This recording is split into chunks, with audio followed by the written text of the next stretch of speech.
Here's a quick snippet from my podcast, Maximize Your Influence. Hope you enjoy. Subscribe at MaximizeYourInfluence.com. One thing we've been hammering over the last few months on the show, I know is, and you know it's important, is trust, building that trust. Without trust, it's very difficult to persuade and influence.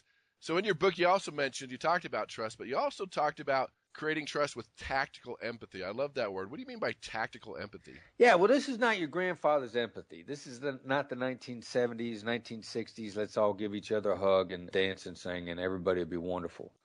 Kumbaya, that Kumbaya, sort of thing. all that. This is not that. This is not, All I right. feel so bad for you. Oh my God, it's horrible. It's none of that nonsense.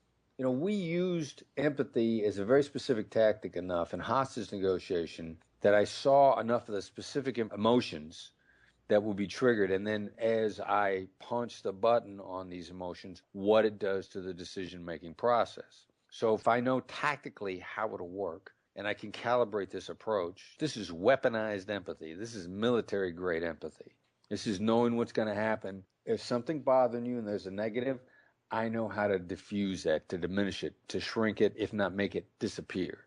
I also know, because what Danny Kahneman taught us, and actually his partner Amos Tversky, with Thinking Fast and Slow, that your fears are going to bang through your brain twice as hard as your desires.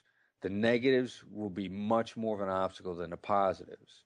So tactically, it's smarter for me to get rid of those negatives than to ignore them and pretend they'll go away, which is what most people do. Because they're so bad at dealing with negatives, the second worst thing of screwing them up is just to go silent on them. And that's why people leave them alone, because they're used to screwing them up. But that's not really a great strategy. Inactivity is not a good strategy.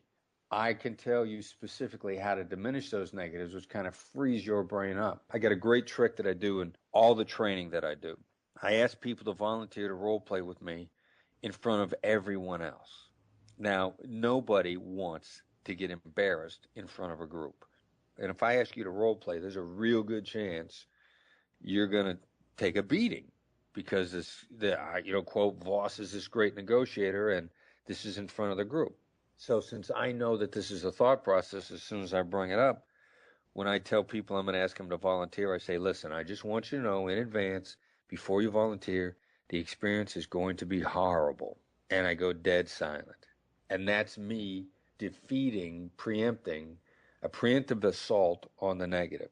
And people laugh, and a tremendous amount of tension is released. And then after I give people a chance to sink in, then I say, and those of you who do volunteer are going to get more out of it than anybody else. This is the pitch to the positive. This is a change of the sequence.